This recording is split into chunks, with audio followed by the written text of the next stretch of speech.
आणि आताची महत्त्वाची बातमी, भाजप एसएनसीला राज ठाकरेंसोबत युती करण्यासाठी ठाकरेंच्या अटी शर्थींसह तयारी आहे।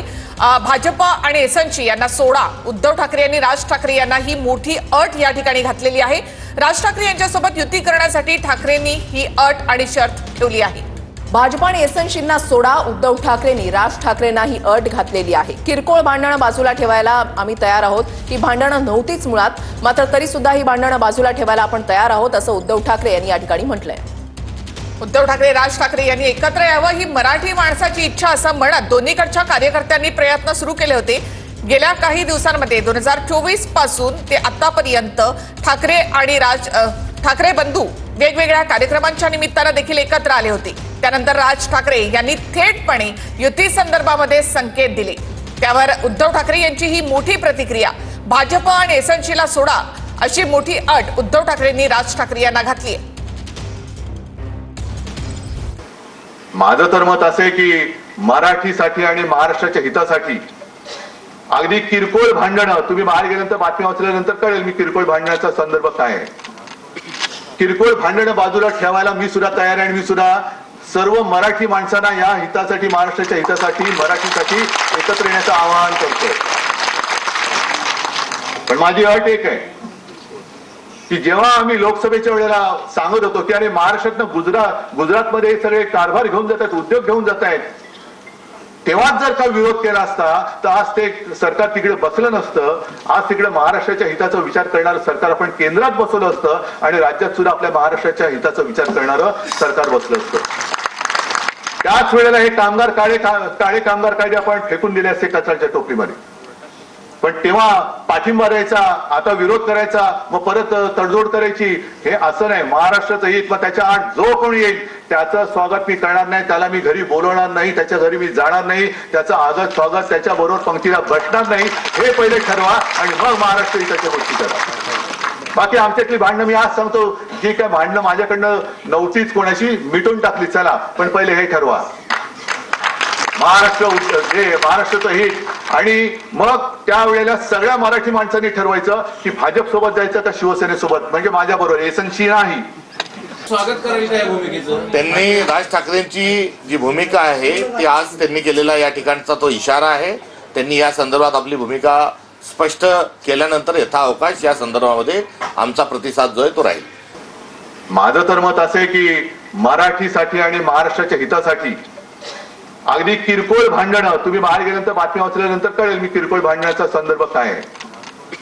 किरकोळ भांडणं बाजूला ठेवायला मी सुद्धा तयार आहे आणि मी सुद्धा सर्व मराठी माणसांना या हितासाठी, महाराष्ट्राच्या हितासाठी, मराठीसाठी एकत्र येण्याचं आवाहन करतोय। पण माझी अट एक आहे की जेव्हा आम्ही लोकसभेच्या वेळेला सांगत होतो की अरे महाराष्ट्रातनं गुजरातमध्ये सगळे कारभार घेऊन जात आहेत, उद्योग घेऊन जात आहेत, तेव्हाच जर का विरोध केला असता तर आज ते सरकार तिकडे बसलं नसतं। आज तिकडे महाराष्ट्राच्या हिताचा विचार करणारं सरकार आपण केंद्रात बसवलं असतं आणि राज्यात सुद्धा आपल्या महाराष्ट्राच्या हिताचा विचार करणारं सरकार बसलं असतं। त्याच वेळेला हे काळे कामगार कायदे आपण फेकून दिले असते कचऱ्याच्या टोपलीमध्ये। पण तेव्हा पाठिंबा द्यायचा, आता विरोध करायचा, मग परत तडजोड करायची, हे असं नाही। मी का म्हटलं तुला की आज समजा शिवसेना फुटली नाही, पुढलीच तर तुम्ही अजूनही एकत्र येऊ शकता का? अजूनही एकत्र येऊ शकता का? हे अख्ख्या महाराष्ट्राचं काय म्हणतात स्वप्न आहे। हे बघा, प्रश्न असा आहे ना की या सगळ्याच्यामध्ये कुठच्याही मोठ्या गोष्टीसाठी मला असं वाटतं आमच्यातले वाद, आमच्यातली भांडणं, आमच्यातल्या गोष्टी या किरकोळ आहेत। महाराष्ट्र खूप मोठा आहे हो, कळलं का? या महाराष्ट्राच्या अस्तित्वासाठी, मराठी माणसाच्या अस्तित्वासाठी ही भांडणं आणि हे वाद आणि ह्या सगळ्या गोष्टी अत्यंत क्षुल्लक आहेत, अत्यंत क्षुल्लक आहेत। त्याच्यामुळे एकत्र येणं आणि एकत्र राहणं यात काही मला फार कठीण गोष्ट आहे अशातला मला वाटत नाहीये।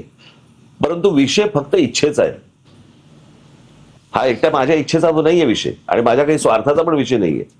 मला असं वाटतं आपण लार्जर पिक्चर बघणं गरजेचं आहे। महाराष्ट्राचा स्वार्थ मी पाहतोच आहे म्हणजे तर माझं म्हणणं आहे की सगळ्या महाराष्ट्रातल्या राजकीय पक्षांमधल्या सगळ्या मराठी लोकांनी येऊन एकच पक्ष काढावा।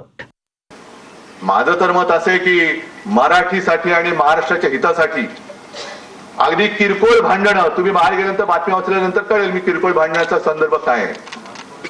किरकोळ भांडणं बाजूला ठेवायला मी सुद्धा तयार आहे आणि मी सुद्धा सर्व मराठी माणसांना या हितासाठी, महाराष्ट्राच्या हितासाठी, मराठीसाठी एकत्र येण्याचं आवाहन करतोय. पण माझी अट एक आहे की जेव्हा आम्ही लोकसभेच्या वेळेला सांगत होतो की अरे महाराष्ट्रातनं गुजरातमध्ये हे सगळे कारभार घेऊन जात आहेत, उद्योग घेऊन जात आहेत, तेव्हाच जर का विरोध केला असता तर आज ते सरकार तिकडे बसलं नसतं. आज तिकडे महाराष्ट्राच्या हिताचा विचार करणारं सरकार आपण केंद्रात बसवलं असतं आणि राज्यात सुद्धा आपल्या महाराष्ट्राच्या हिताचा विचार करणारं सरकार बसलं असतं. त्याच वेळेला हे काळे कामगार कायदे आपण फेकून दिले असते कचऱ्याच्या टोपलीमध्ये. पण तेव्हा पाठिंबा द्यायचा, आता विरोध करायचा, मग परत तडजोड करायची, हे असं नाही. महाराष्ट्राचं हित, मग त्याच्या आड जो कोणी येईल त्याचं स्वागत मी करणार नाही, त्याला मी घरी बोलवणार नाही, त्याच्या घरी मी जाणार नाही, त्याचं आगत स्वागत त्याच्या बरोबर पंक्तीला बसणार नाही, हे पहिले ठरवा आणि मग महाराष्ट्र हिताच्या गोष्टी करा. बाकी आमच्यातली भांडणं मी आज सांगतो, जी काय भांडणं माझ्याकडनं नव्हतीच कोणाशी, मिटून टाकली, चला, पण पहिले हे ठरवा महाराष्ट्राचं हित. आणि मग त्यावेळेला सगळ्या मराठी माणसांनी ठरवायचं की भाजप सोबत जायचं का शिवसेनेसोबत, म्हणजे माझ्या बरोबर एसएनसी नाही.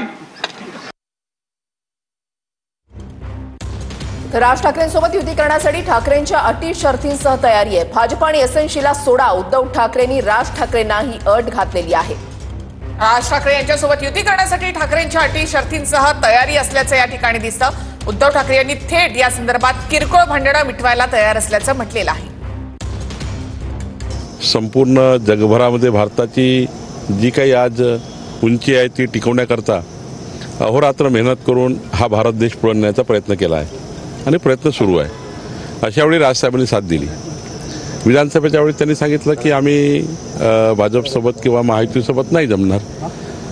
त्यांनी वेगळं त्या ठिकाणी विचार केला, आज त्यांनी वेगळा विचार केला. शेवटी त्यांचा प्रश्न आहे, त्यांनी काय करावं, शेवटी त्यांच्या पक्षाची भूमिका त्यांनी मांडायची आहे. मनसे हा वैयक्तिक माननीय राजसाहेब ठाकरे यांच्या नेतृत्वाखाली चालणारा पक्ष आहे. त्यांनी कोणाला हात पुढे करावा, त्यांनी कोणाबरोबर युती करावी, त्यांनी कोणाबरोबर राजकीय पुढे जावं, हा त्यांच्या पक्षाचा आणि त्यांचा नेते म्हणून वैयक्तिक प्रश्न आहे. त्याच्यावर मी बोलणं अजिबात योग्य नाही.